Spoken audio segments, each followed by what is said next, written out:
Police in riot gear stand ready to clear a path for the members of the KKK to depart a parking garage after a rally on July 8, 2017, in Charlottesville. Steve Helber. For the second time in 6 weeks, Charlottesville is bracing for a protest of its decision earlier this year to remove a statue of Confederate Gen. Robert E. Lee from a downtown park. White nationalists, white supremacists and members of alt-right groups will gather in the city at noon Saturday for the Unite the Right rally to voice opposition to the decision and assert itself as a movement. The planned event, and one held July 8 by the Ku Klux Klan for the same purpose, has sparked fierce opposition in this town of close to 50,000. Large counter-demonstrations are planned by a collection of faith-based groups, civil rights organizations, local businesses, and faculty and students at the University of Virginia, which is located in the city.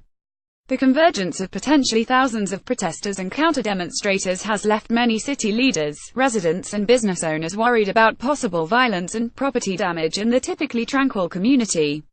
With large crowds of individuals with strongly held and potentially opposing beliefs, there is also the potential for conflict, the city's communications director, Miriam Dickola, wrote in a news release. Those who live and work in the area of these events should exercise their best judgment on the day of the rally and should avoid the area if they have concerns. As it did with the Klan rally, the Charlottesville Police Department is coordinating with the Virginia State Police and Albemarle County law enforcement agencies. The Virginia National Guard issued a statement saying it is monitoring the situation and will rapidly respond and provide assistance to local law enforcement if needed to keep citizens safe. The protest was originally scheduled to take place in the heart of the city at Emancipation Park, formerly Lee Park, where the city has ordered the removal of the Lee statue. A Charlottesville judge ruled in May that the statue cannot be moved for 6 months, and the next hearing is scheduled for August 30. Earlier this week, however, city officials declared that the protest should be moved to McIntyre Park, a little more than a mile from the city's downtown core, because of concerns about crowd size and the ability of the police to ensure public safety. But Jason Kessler, a local blogger who organized the rally, said in an interview Tuesday that the event is absolutely not changing venues. The genesis of the entire event is this Robert E. Lee statue that the city is trying to move, which is symbolic of a lot of other issues that deal with the tearing down of white people's history and our demographic replacement, Kessler said.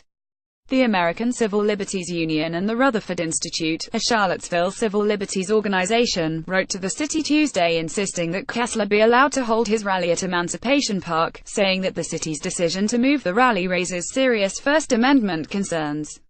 While the message of the Unite the Right rally may raise strong feelings of opposition among area residents and political leaders, that opposition can be no basis for government action that would suppress the First Amendment rights of demonstrators who have acted according to the law, the organizations wrote.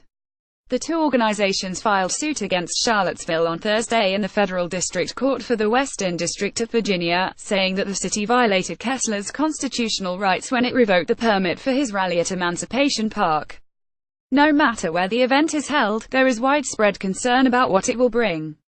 I would say the mood around here is pretty grim, said Ross Mittiger, a University of Virginia instructor who ran unsuccessfully earlier this year in the Democratic primary to unseat House Minority Leader David Toscana d. Charlottesville. Many people are concerned about the potential for violence this weekend. Richard Spencer, a leading white nationalist who led a torch-bearing rally at the Lee statue in May and who will be speaking at Saturday's rally, says he, too, is concerned about violence, but he worries it will come from anti-fascists, or Antifa, activists.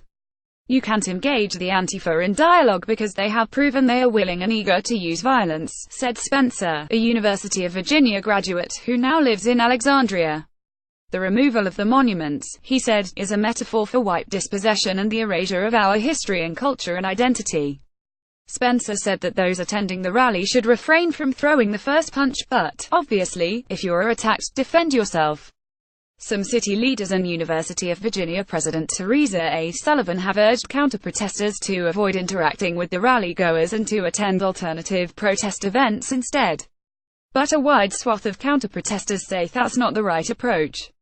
I don't think the ignore them strategy is going to work, said Jalane Schmidt, a professor at the University of Virginia who has been among those leading the call for the Lee statue to be removed because they're organizing. You don't just ignore evil and expect it to go away. That's the coward's way out. Brittany Kane Conley, a member of Sojourners United Church of Christ in Charlottesville, has been active in the effort to have the Confederate statues removed.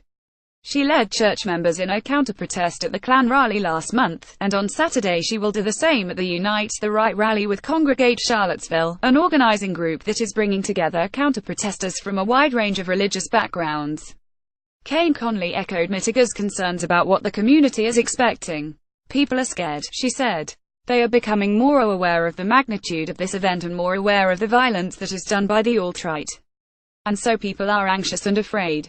But Conley said there was also a growing feeling in the city that people need to make a stand now against the white nationalists and white supremacists.